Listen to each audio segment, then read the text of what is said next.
Hi, back again with another video about buying vehicles for less than MSRP at a minimum of 15%, 10 to 15%. As you know from my previous videos, I do not lease, I do not rent, I do not otherwise purchase anything other than for cash or a mortgage on a house. I cannot usually afford the luxury of being able to put cash down on a house. Okay, but putting cash down for a car is a simpler way to buy a car. Plus, you can even finance it if you do your own financing through a credit union or a bank, okay, outside of the dealership. If you finance with a dealership, the deals that you can get for cash offers will definitely go away. And I'm not entirely sure how they would work if you were to have outside financing attached to the purchase of the car. So there's that catch-22 that I've never experienced because I never had to use it. I've never used it. All right. So when you want to buy a car, okay, especially a new one, usually that's what I buy. I try to buy new as opposed to a used. But when you buy a new car, they have what they call the MSRP, which I explained to you in the previous videos what that is and how it works and how it's been all, inflated, okay, because of the big P, right? But if you want to purchase a vehicle and you have a specific one in mind, you can do what I do and you follow it.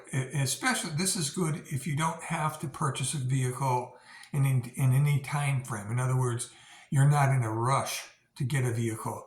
You're more in a, I have a car now that I like to upgrade, or I have an older car that I just want to have a second backup vehicle for, or, you got your car that you drive to work in the snow and the ice and the crap, and then you want to have a nice vehicle for when you want to go on vacations and things of that nature. It's usually for when you want to have a two-car situation as opposed to just a one. But it will work for a one as well. But there is a lot of due diligence you have to have and do in order to make this work. So the first thing I do is I get an array of vehicles that I'm interested in. I'm not just, I look for vehicles that will work for what I need to do. Like if it's towing, I look for trucks and things of that nature. If it's just basic transportation, I look for anything else, just about anything else. Basic transportation, you probably want to go for a hybrid because they get the best fuel mileage, but you're not going to get much of a MSRP on hybrids because, like I told in previous videos, that's a sought after vehicle and there's not too many of them available. So there is a lot of, ways that you're not going to get any kind of a deal on a hybrid. But, or even the electric cars now are a total disaster, okay? They have no infrastructure to support them going down the road. I mean, so they're nothing more than an urban vehicle where you ride around in it within 100 miles of your house and you bring it home every day and recharge it on your own house power. Because finding reliable charging facilities nationwide is pretty rare and pretty hard to do, and it's very difficult at this point. Not to say that it won't be different in the future, but for right now, it's, electric vehicles are kind of like, on the decline because everybody's realized how hard they are to deal with in cold weather and in charging. And you can't charge them in cold weather because it gets below 32 degrees. The batteries don't want to be charged. And if you do charge them without them being heated to a certain temperature, you will ruin them. So EVs are just not the way to go right now. So getting back to buying basically an ICE vehicle, okay, at below MSRP, what you have to do is you have to start your research early, okay?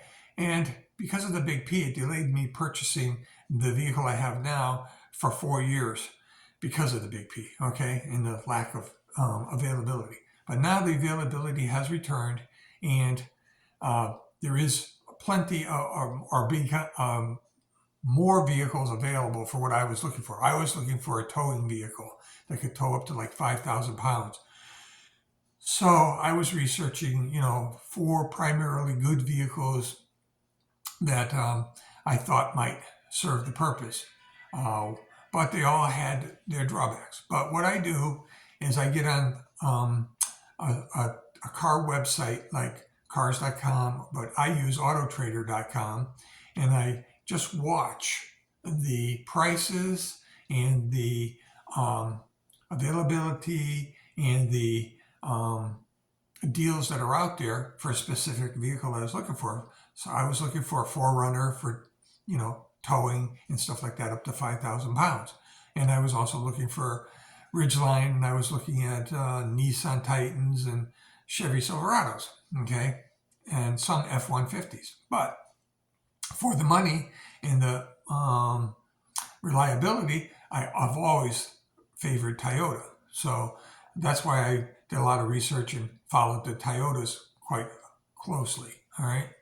So I followed an Auto Trader for the last 4 years and saw how the prices, went up, down, up, down, up, down. But I also noticed that Toyota didn't, on all their models, like their base models, jack them 100%. On their Titans, their Tundras, yes, they're up in the 34, 50, 60, $70,000 range. But their other vehicles that are not as popular, like the 4Runner, and but are very reliable, they didn't necessarily jack them that much. They were 25, 30%, as opposed to 100% for the Tundras.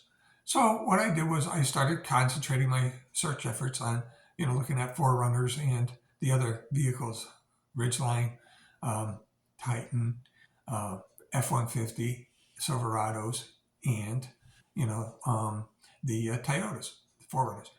And what I discovered is you have to find a dealer who is not laden. You're going to put all kinds of dealer costs on you. In other words, they put on all these, they advertise a really low price on Auto Trader right now, like for Silverados in the low 30s or something like that. But then when you go and get a quote from them, they jack it up by putting like $8,000 worth of useless options on the car. Okay. Plus, they have these senseless dealer fees that are in the thousands. Like some Toyota dealers around here have $3,000 and $4,000 in just dealer fees alone for crap that you do not need. So what you should do is look for dealers that have low or no dealer fees. That's a good indication of a good dealer to purchase a vehicle from, because he's not going to pad the tab, maybe, with a bunch of crap. All right. Then what you do is you find cars that are advertised on Auto Trader by those dealers. All right. And when you find a good dealer that has low dealer fees and doesn't pad the tab with a bunch of junk, you follow that dealer, and you can get your, if you have cash, you can make cash offers. But if you have to go finance, you can go to the bank or the credit unions and get yourself a secured loan based on what you're looking at buying, and see what they will give you for a particular vehicle. Just give them make, model, and blah, blah, blah. And they'll tell you what they'll give you for loan value and what you got to come up with for down payment and all this other stuff with them. All right.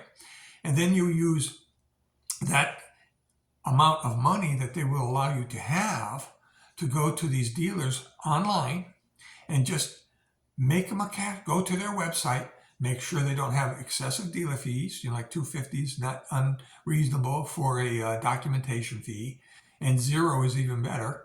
But a lot of them have $1,000 dealer fees and all kinds of other crazy ass fees that you want to stay away from. All right. So you make them cash offers on Auto Trader or cars.com, whichever you use. All right. And they will get back to you. All right. Now, you can't just search your area. You can't just search, like within 50 miles of your house. You have to search nationwide, not just local.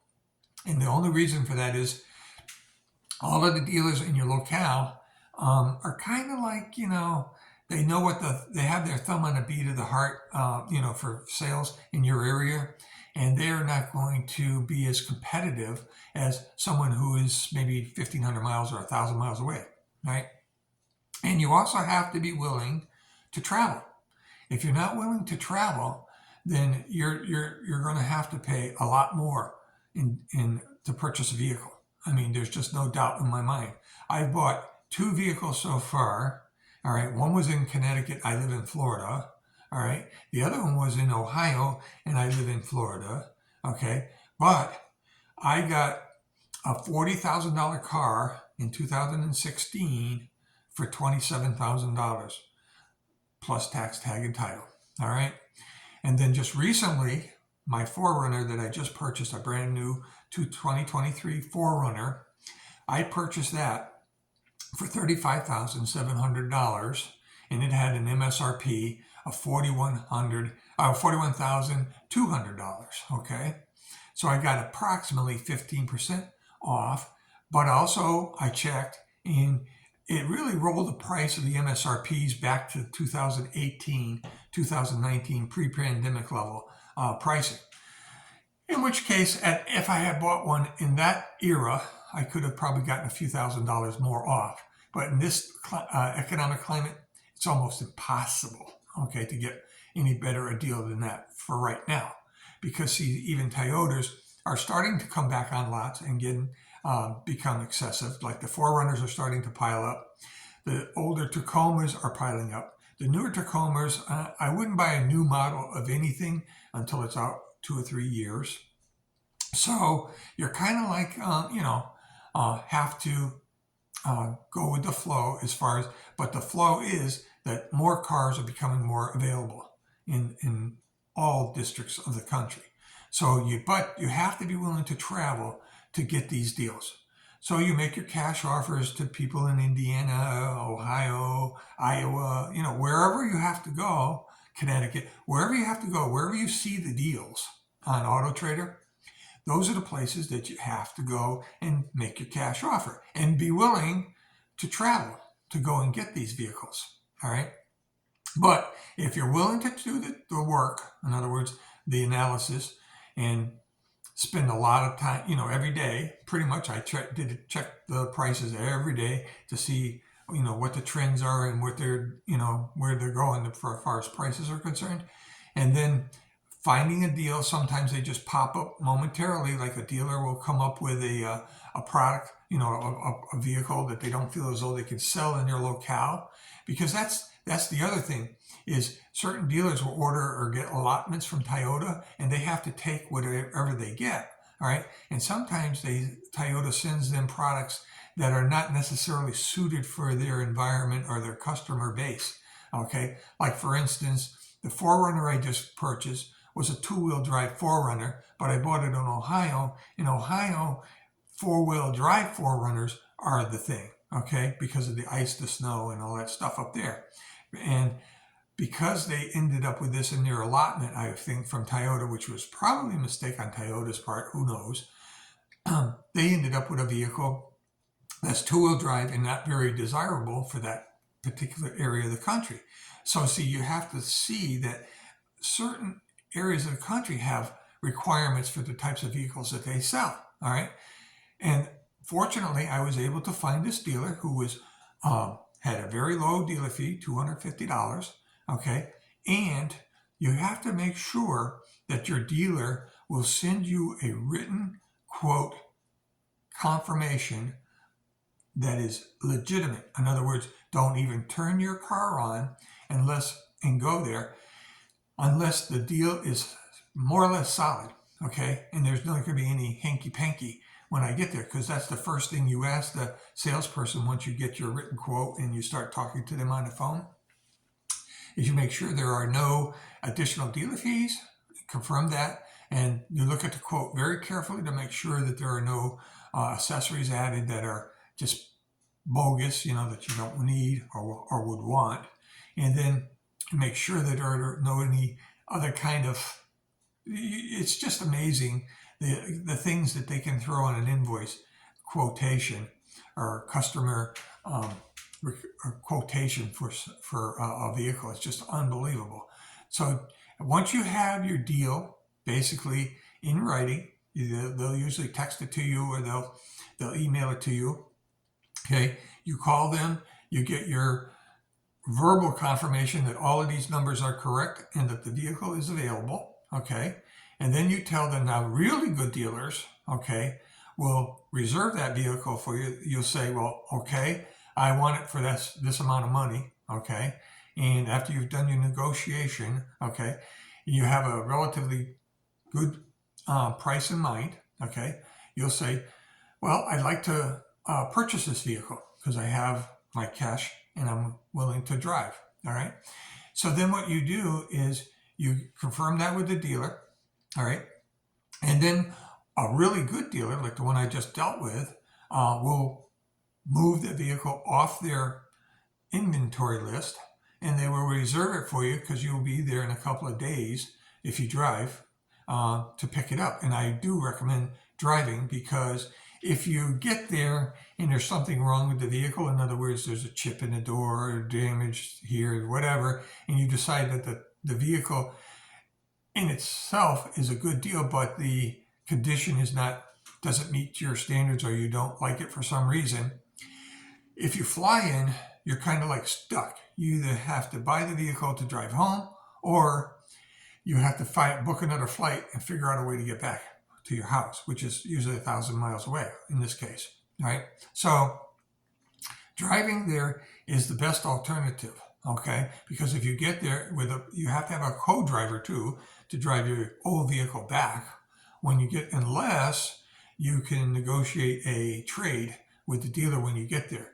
And a lot of times, if you make a cash offer, have a cash deal, and you get there and you want to trade, they're going to try and steal that trade and pay you absolutely nothing. So it's really not to your advantage to trade anything to a dealer at a long distance like that. Your best bet would be to trade the vehicle, or not to trade, but to sell the vehicle in your locale, wherever you came from, all right? And that will make it a whole lot simpler to negotiate the deal, and it will, because when they ask, do you have a trade, you say no, all right? That's the first part of the negotiation, is you make them an offer. I think I started with $34,000 on this 4Runner, and the first thing comes out of their mouths is, do you have a trade? And the answer to that is always no. You never have any trades when you're talking about a cash deal, all right? So just forget about trades until, you get your firm price, okay? Then if after you want to trade but because the dealer cannot see your vehicle and inspect your vehicle, they probably will not give you any kind of trade. The trade value will be very, very poor. So my recommendation would be, if you like the vehicle, you buy the vehicle, you drive it home with your co-driver, and you sell your other vehicle in your locale where people can come and look at it, then you'd be doing a lot better off, I think, when you purchase a vehicle for cash and long distance. But so far, the dealers in my area, okay, for negotiated, I even showed one of the dealers my quote, a Toyota dealer, one of my quotes, and he looked at it, the sales manager now, these are the closers, okay, looked at it and said, it's not real. They can't sell it for that. They buy it from the same place we do, okay? And guess what? It was real, and I did get it for that price. And the guy that was the sales manager of the other place, I took it back to the car to him. I showed him the car, and I showed him the quote, and I showed him the final invoice price. And he said, you did good, So it's like, don't ever believe this crap that they put on the table. When they come out and you go to your local dealer and you're looking at a vehicle and they come out with a suggested offer, and then they come out with this invoice that supposedly they pay to get this vehicle, don't you believe it. Because it's usually only a couple $1,000s less than what they're offering to sell you the vehicle for. And at that kind of rate, they couldn't keep the lights on in the building, okay? They get a lot more off. Like on a $40,000 MSRP, they're probably paying about $25,000 or $26,000 for that vehicle. So do not be fooled by these hokey little invoices they come up with to try and fool you into purchasing a vehicle at only a couple thousand. And then they'll come out. Here's the other thing. This was a big pitch is, oh, you can buy that today and then turn it around tomorrow and sell it for $3,000 or $4,000 more. Well, that may have been true during the big P, but it's not true now. Okay. So watch out for those little hooks right there. And then if you go to a dealership and they come back with an offer and then they say, well, we got this, this, and this we're going to put on there, like, I don't know, some sort of extended warranties and all this other crap, just tell them no. And if they say they won't do it without the extended warranties and these other add-ons, just get up and walk out. Okay, just tell them I'm not interested in that. And if that's what I have to do in order to purchase this vehicle, then you could keep it and go down the road and find a dealer that doesn't do those kind of shenanigans. Okay, I was in dealerships where I was sitting listening to negotiations because the sales offices were so close, and I could not believe what some of these people were getting as far as quoted prices and all these crazy add-on services that were just total nonsense. I mean, I felt sorry for the people that were sitting next to me in one dealership because they were getting hosed, just literally hosed by this dealership. So that's when I decided I wasn't going to do business with this dealership. I just got up and I walked out. Okay. So that's another thing you have to remember to do is when you get to a dealership and the deal turns bad like that with all kinds of markups and accessory add-ons and dealer fees, just be willing to get up and walk out, because trust me, if you're buying a domestic vehicle now, Ford, GM, Chrysler, Ram, you got hundreds of dealers and hundreds of vehicles, thousands, just everywhere that they can't sell. All right. And the reason they can't sell is, as I mentioned in my previous videos, they're just so greedy. They just don't know how to mark their vehicles down. But until vehicles come down, as far as domestics, about 50% of what they went up 100%, but they got to come down 50. So they're $60,000. If they come down 50%, they'll be around 28, 29, 30,000. And then they'll be back in the ballpark where people can afford their vehicles. What they've done is they priced themselves clean out of their own market. So this is just a little video on how to get your vehicle, but you got to be willing to work at it if you want to get it for less than MSRP from a very good dealer. I mean, a manufacturer of Toyota. I bought a Toyota, which is supposed to be impossible to get below MSRP. But guess what? There is deals out there now where you can purchase Toyotas for less than MSRP if you're willing to do the work and to travel and to, do all of the things you have to do in order to find a good dealer and one that's not going to try and jack you for all kinds of things. So this is just a little heads up video on how to buy a vehicle below MSRP, quality vehicles too. All right. So just a little video about buying at less than MSRP. Thank you.